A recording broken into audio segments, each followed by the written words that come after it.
Good morning all of students.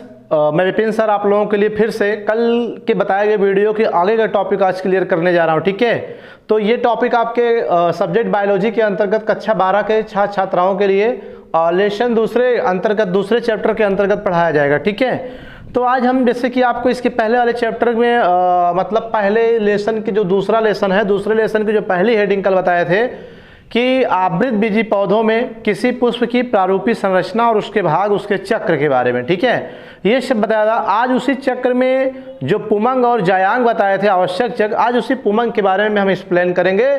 ठीक है, अर्थात आज का जो हमारा टॉपिक है androecium, explanation of androecium for you. ठीक है, फॉर टुडे। तो आइए ध्यान दीजिए ब्लैक बोर्ड पर पुमंग के बारे में। ठीक है,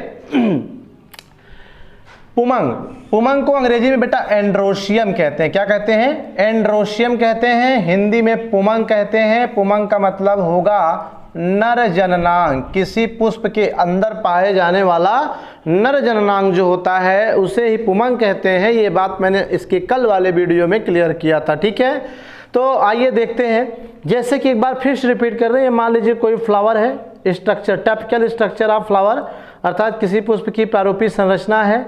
इस पुष्प में आप जो ये बीच वाला पूरा पार्ट देख रहे हैं सुराही नुमा, ये मादा पार्ट होता है जिसे जायांग कहते हैं। ओके, अब इस जायांग वाले पार्ट के जस्ट बगल ये जो आप देख रहे हो ये, ठीक है, और यहाँ जो देख रहे हो ऐसे गुब्बारे जैसा किस टाइप का लटका हुआ बैलून टाइप, यही भाग क्या है बेटा? पुनर्जननांग है, अर्थात पुमंग कहलाता है। ठीक है, कल बताया था।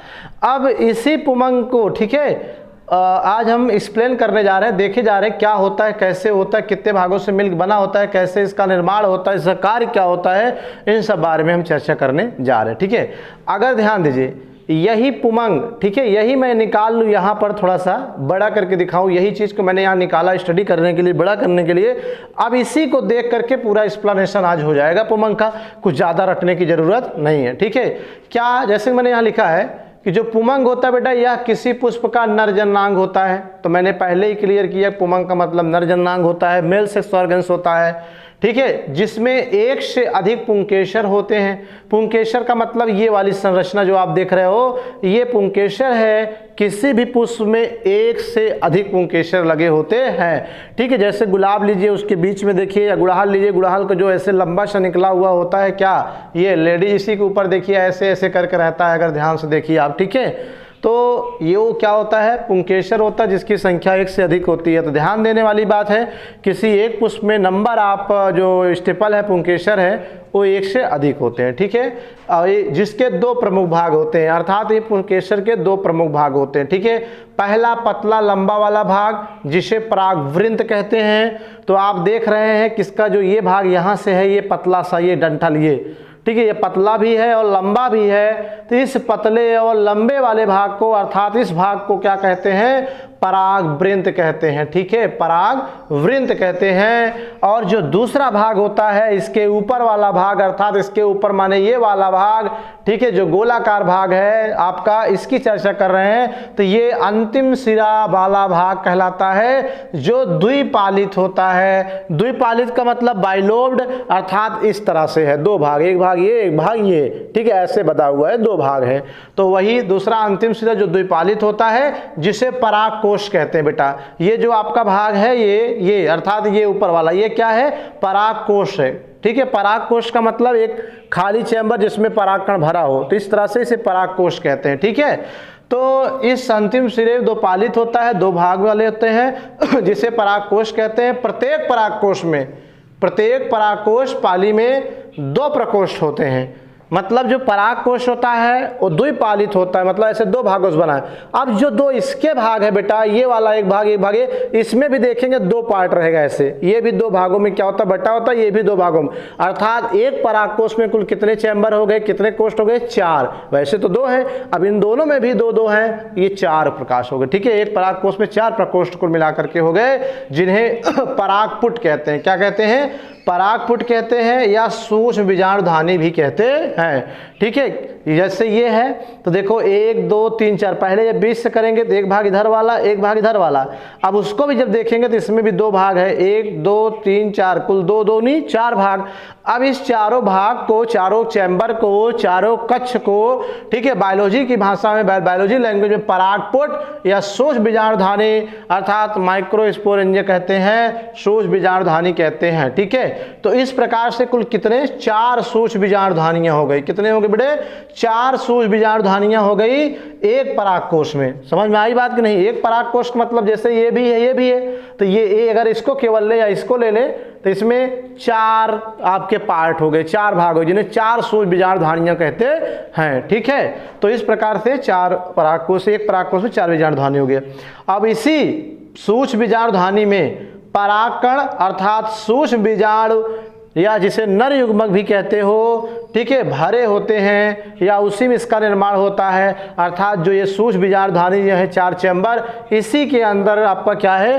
परागकण अर्थात सूक्ष्म बीजाणु क्या हुआ उपस्थित है, नर युग्मक भी कह सकते हो। तो ये देखिए छोटे छोटे कण के रूप में आपके क्या सूक्ष्म बीजाणु या परागकण या नर युग्मक क्या है? इसी सूक्ष्म बीजाणुधानी में भरे हुए हैं। ठीक है, अब क्या होता है कि ये प्रायः अगुणित होते हैं। इंपॉर्टेंट क्वेश्चन, पॉइंट नोट करने वाला क्वेश्चन है। आपसे पूछा जा सकता है कि जो किसी पुष्प का परागकण होता है या सूक्ष्म बीजाणु होता है या नर युग्मक होता है, वो अगुणित होता है कि द्विगुणित अर्थात हैप्लॉइड होता है या डिप्लॉइड होता है। तो आपको याद रखना है, चाहे नर युग्मक हो चाहे मादा है, ये हैप्लॉइड होते हैं अर्थात सिंगल होते हैं, अगुणित होते हैं, यन होते हैं। ठीक है, अब इसका निर्माण मात्र कोशिका द्वारा अर्धसूत्री विभाजन द्वारा होता है। अगर आपसे पूछा जाए कि जो ये आपका परागकोश है, परागकोश में जो परागकण है छोटे छोटे करोड़ों की संख्या में, लाखों की संख्या में, इसका निर्माण किस कोशिका विभाजन द्वारा होता है? तो आप बताइएगा अर्धसूत्री विभाजन द्वारा होता है। ठीक है, एक बात क्लियर करना चाह रहे, बताए भी थे फिर बता रहे हैं, चाहे वो एनिमल हो चाहे प्लांट हो, ठीक है, दोनों में जो युग्मक बनता है, युग्मक का मतलब नर युग्मक हो या मादा, उसका निर्माण अर्धसूत्री विभाजन द्वारा ही होता है। समझ में आ गई बात कि नहीं? तो यहां भी चूंकि परागकण है, परागकण कहो चाहे नर युग्मक चाहे सूक्ष्म बीजाणु कहो, इन सब का निर्माण चाहे प्लांट हो चाहे एनिमल में हो, वो कैसे होता है बेटा? अर्धसूत्री विभाजन द्वारा ही होता है। और किस कोशिका से होता है अगर पूछ लिया जाए तो मातृ कोशिका से होता है अर्थात मदर सेल से होता है। ठीक है, तो ये इस प्रकार आपके जो है क्या कहते हैं कुछ पॉइंट आउट किए गए अबाउट एंड्रोसियम। तो आज के इस टॉपिक में हमने ये पढ़ा कि पुमंग होता क्या है, एंड्रोसियम क्या होता है, ठीक है, कितने भाग होते हैं, किससे बना होता है, ठीक है, इसमें भरा क्या होता है और उसका निर्माण कैसे कैसे होता है। तो एक बार मैंने अभी लिख करके बताया, आप लिख भी सकते हो। अब हम बाय फिगर भी क्लियर कर रहे हैं बिना देखे हुए कि कैसे आपको एक्सप्लेन करना है अगर एग्जाम में आता है तो। ठीक है, तो एक्सप्लेन क्या करना है, ध्यान दीजिए, क्या बताना है कि पुमंग किसी पुष्प का नर जननांग होता है। ठीक है, इस पुमंग में कई पुंकेसर होते हैं। ठीक है, और प्रत्येक पुंकेसर 2 भागों से मिलकर बना है। एक पतला लंबा वाला भाग अर्थात ये वाला डंठल भाग जिसे परागवृंत कहते हैं, और एक इसके अंतिम वाला या ऊपर वाला सिरा जो गोलाकार होता है थोड़ा सा, उसे परागकोश कहते हैं। और इस परागकोश में 2 भाग होते हैं अर्थात बाइलोब्ड होता है, द्विपालित होता है, और प्रत्येक पाली में भी 2 भाग होते हैं अर्थात कुल 4 भाग होता है। इन चारों भागों को परागपुट या सूक्ष्म बीजाणुधानी भी कहते हैं। समझ में आ गई बात कि नहीं? अब ये जो सूक्ष्म बीजाणुधानी है, इस सूक्ष्म बीजाणुधानी के अंदर छोटे छोटे कणनुमा लाखों करोड़ों की संख्या में क्या होते हैं? परागकण होते हैं, जिसे सूक्ष्म बीजाणु या नर युग्मक भी कहते हैं। और ये नर युग्मक अर्थात सूक्ष्म बीजाणु अर्थात परागकण क्या होते हैं? सिंगल होते हैं अर्थात हैप्लॉइड होते हैं। और इनका जो निर्माण होता है बेटा वो अर्धसूत्री कोशिका विभाजन द्वारा होता है। और अर्धसूत्री कोशिका विभाजन द्वारा होता तो है, लेकिन मातृ कोशिका की सहायता से होता है। अर्थात जिन कोशिकाओं से इन परागकण या लघु बीजाणु का निर्माण होता है, सूक्ष्म बीजाणु या परागकण का निर्माण जिस कोशिका से होता है उसे मदर सेल या मातृ कोशिका कहते हैं, और अर्धसूत्री विभाजन द्वारा होता है। तो ये अभी आपको यहाँ पर क्या कर दिए गए बेटा, आज के इस टॉपिक में क्लियर किया गया है। ठीक है एंड्रोसियम।